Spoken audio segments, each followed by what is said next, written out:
Реставрация автомобилей и их ремонт – это одно и то же? Что говорит о реставрации, как о заработке известный миллионер и мастер своего дела в этом бизнесе? Присаживайтесь поудобней, а мы приступаем к погружению вас в мир реставрации. Чем отличается ремонт автомобиля от реставрации, хочу объяснить на примере из жизни. Один довольно обеспеченный владелец раритетного автомобиля Mercedes-Benz V198, он же 300 SL, очень обрадовался, когда заполучил оригинальный приемник именно от этой модели. Он при этом заплатил приличные деньги за нерабочее устройство. Потом отдал радиомастеру, и тот впихнул туда вместо старых оригинальных ламп современные китайские компоненты. То есть он своим ремонтом цену приемника обнулил, хотя вроде бы починил. Никогда не обращайтесь к мастерам, которые не могут отличить ремонт от реставрации. Это может стоить вам потери кучи денег. Когда автомобиль просто ремонтируется, то задача состоит лишь в том, чтобы опять заработало то, что поломалось. Но когда речь идет о реставрации, то тут каждая деталь имеет значение. Кстати, большая ошибка пытаться на ремонте заработать большие деньги. Обычно в этом деле маржа невысокая. По-настоящему большие деньги можно заработать именно на реставрации, но и прогореть в этом деле также довольно легко.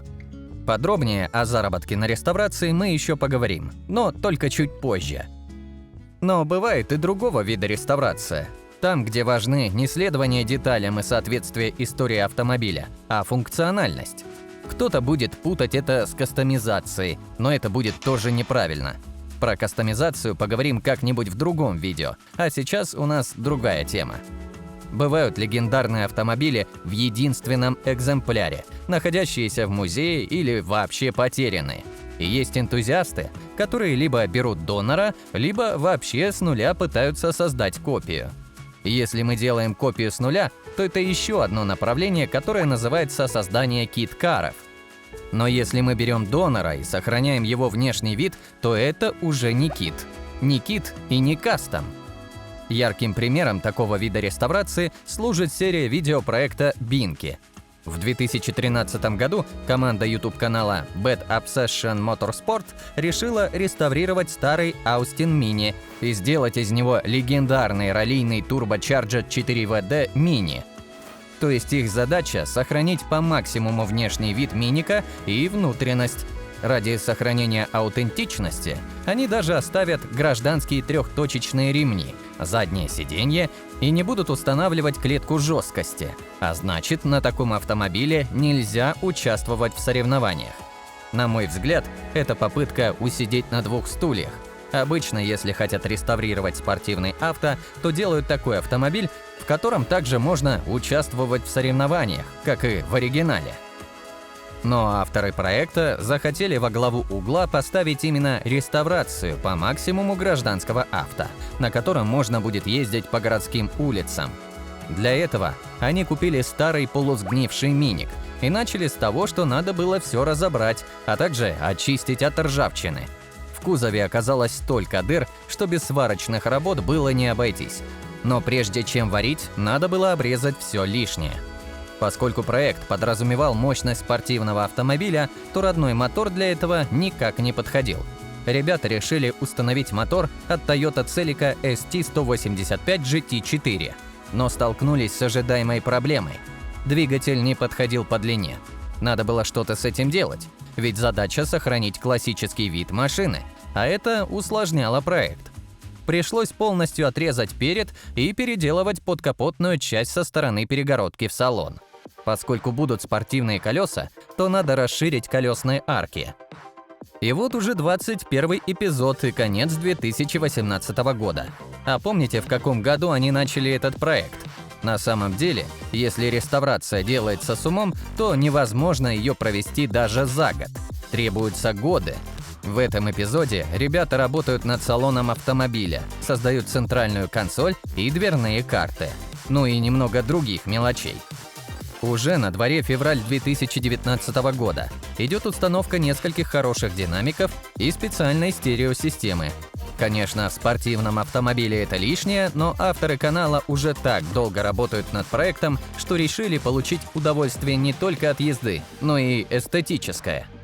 Как вы понимаете, многие детали я специально пропускаю, чтобы не превратить это видео в пересказ того, что вы и так сможете посмотреть на их канале. Моя же задача – показать вам, насколько непрост процесс реставрации любого автомобиля. Июнь 2020 года. Ребята завершают сборку двигателя, добавляя дополнительные кронштейны, датчики, проводку, и выполняется множество дополнительных работ. И, наконец-то, дело дошло до покраски кузова. Может, кому-то это покажется проще простого, но если хочешь сделать все качественно, то очень важно выполнить все по технологии и в специально оборудованной покрасочной камере. И не забываем, что перед покраской весь кузов опять пришлось разобрать. Естественно, когда уже кузов покрашен, то глупо не позаботиться о защите от ржавчины. Далее следует шумоизоляция, но без фанатизма, так как вес для спортивного автомобиля – это очень важный параметр. Ну и опять сборка навесного и прочего оборудования, куда уж без него. Это эпизод 34. И вот уже конец апреля 2023 года. 38-й эпизод. Проект Binky подходит к своему завершению. Поставили распорку стаканов под капотом для жесткости, установили багажник, закончили полностью работу над интерьером. Понятно, что ребята доведут все до конца, так как свое упорство они уже показали на деле. И с нетерпением ждем завершения такого потрясающего проекта. А вот комментарий под последним видео, отображающий всю суть происходящего. Я посмотрел первую серию как сингл. Встретил свою жену, женился, завел 2 детей, оба сейчас ходят в школу, и мы развелись. Безумие. Продолжайте в том же духе, ребята. И если почитаете остальные комментарии, то увидите, что есть огромное количество людей, которым нравится тема реставрации авто, которые готовы ждать новые серии месяцами, а следить за проектом годами. Как я уже говорил, самая сложная реставрация – это классическая реставрация. Здесь недостаточно восстановить внешний вид автомобиля. Даже недостаточно восстановить оригинальный двигатель. В таких проектах все начинается с документов на авто.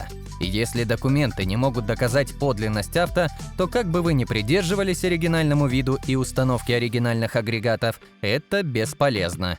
Да, это будет называться реставрацией, но не классической. И на цену это повлияет существенным образом.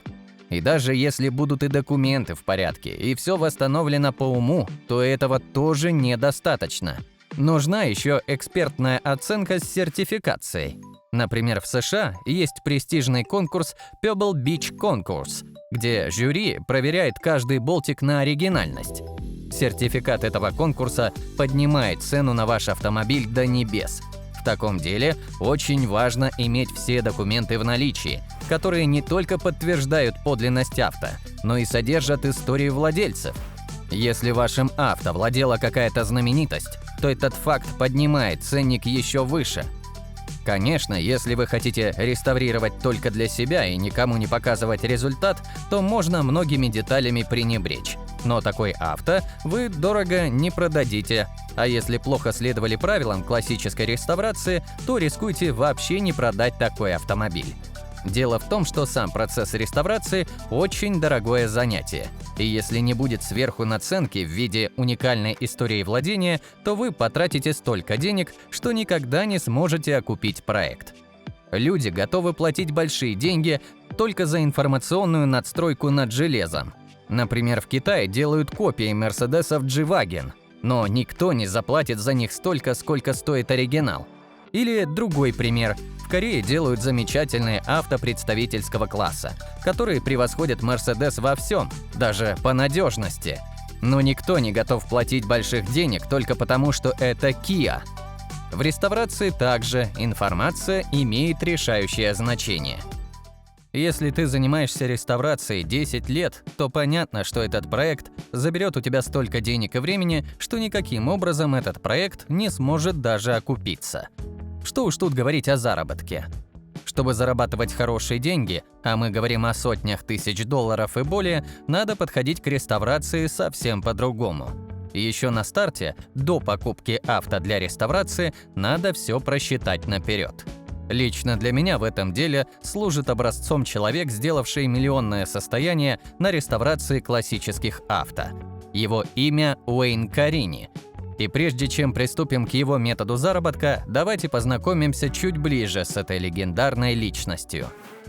Уэйн Карини – американский коллекционер и реставратор классических автомобилей, а также телеведущий и дизайнер. Он известен своим участием в популярном телешоу «Коллекционеры классических автомобилей» Chasing Classic Cars на канале Discovery, где он покупает, ремонтирует и продает редкие и ценные классические автомобили. Уэйн Карини родился 13 октября 1951 года в Портленде, штат Коннектикут, в семье Боба и Розмарин Карини. Его отец был владельцем мастерской по ремонту автомобилей и реставрации автомобилей и с детства учил Уэйна любви и уважению к старинным машинам. Уэйн начал работать с отцом в возрасте 9 лет и уже в 14 лет восстановил свой первый автомобиль – Ford модель А 1929 года выпуска. На сегодня он является владельцем 3 автосалонов в Портленде, и его состояние оценивается в $20 миллионов США. Рыночная стоимость его компании на сегодня оценивается в $1 миллиард. Надеюсь, теперь вы понимаете, что это именно тот человек, у кого стоит поучиться заработку на реставрации автомобилей. Так каков же его подход к такого рода бизнесу? Уэйн считает, что в таком бизнесе важно иметь не только теоретический опыт, но и практический в таких областях, как механика, электрика, сварка, покраска, обивка и тому подобное. Он рекомендует посещать специализированные курсы, а также поработать хоть какое-то время в мастерских под руководством опытных мастеров. Чтобы находить клиентов и выгодные проекты, очень важно иметь хорошие связи и репутацию в сфере ретро-автомобилей.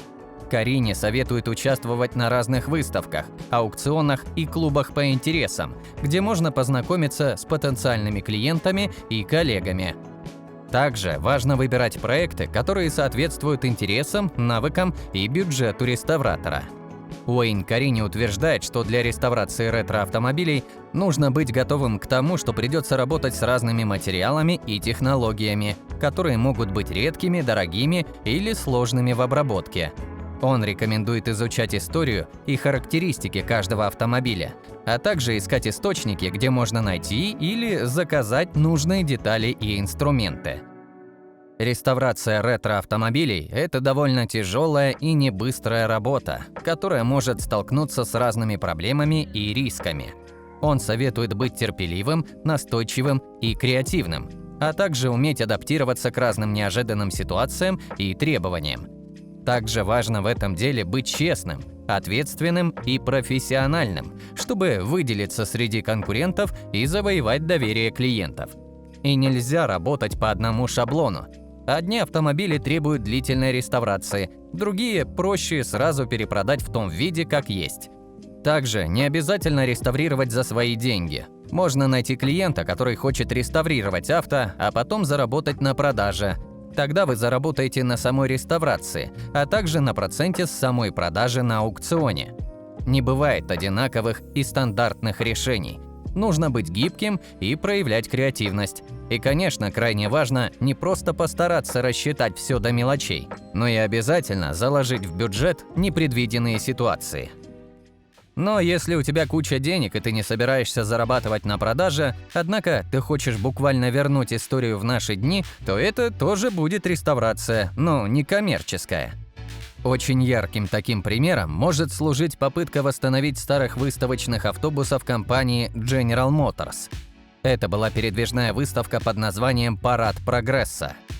Проект был запущен в далеком 1936 году, демонстрирующий новейшие технологические достижения человечества. Всего таких автобусов выпустили в количестве 12 штук, сохранилось всего лишь 9. Это был огромный автобус футуристичного вида для того времени, высотой 3,65 метров, с выдвижной на крыше огромной люстрой освещения и откидным бортом или дверью сбоку. Один из таких экземпляров реставрировала компания Kindig Design и даже сняла целую серию видео этого процесса в программе «Крутые тачки» на Discovery. Когда хозяин автобуса обратился с просьбой реставрации к Дэйву, дизайнеру и владельцу этой компании, то изначально казалось, что вообще этот проект невозможен. Ведь было много документации утеряно и было сложно понять, как и что восстанавливать. Все в этом проекте было уникальным. Даже реактивный двигатель, экспонат которого надо было установить в салон, где-то нужно было найти. Короче, не мудрено, что даже у целой компании профессионалов ушло на реставрацию аж 22 месяца. Проект был закончен в 2014 году. Один из таких реставрированных автобусов после реставрации был продан за $4,1 миллиона. Сколько могли бы запросить за экземпляр от компании Kindic Design, даже сложно представить. Ведь Дэйв уже много раз занимал первые места как за реставрированные, так и за кастомизированные авто на выставках. Вы познакомились с деталями реставрации авто, а также увидели совершенно два разных подхода к этому делу. Нужно уже на старте понимать, для чего вам это нужно. Либо вы просто хотите реализовать давнюю свою мечту, либо ваша цель – это заработок на реставрации. Эти два подхода сильно отличаются с самого старта проекта. На этом у нас все. Желаем удачи вам в ваших проектах. Ставьте лайк и подписывайтесь на канал, если вам понравилось это видео. До встречи в следующих видеороликах и пока!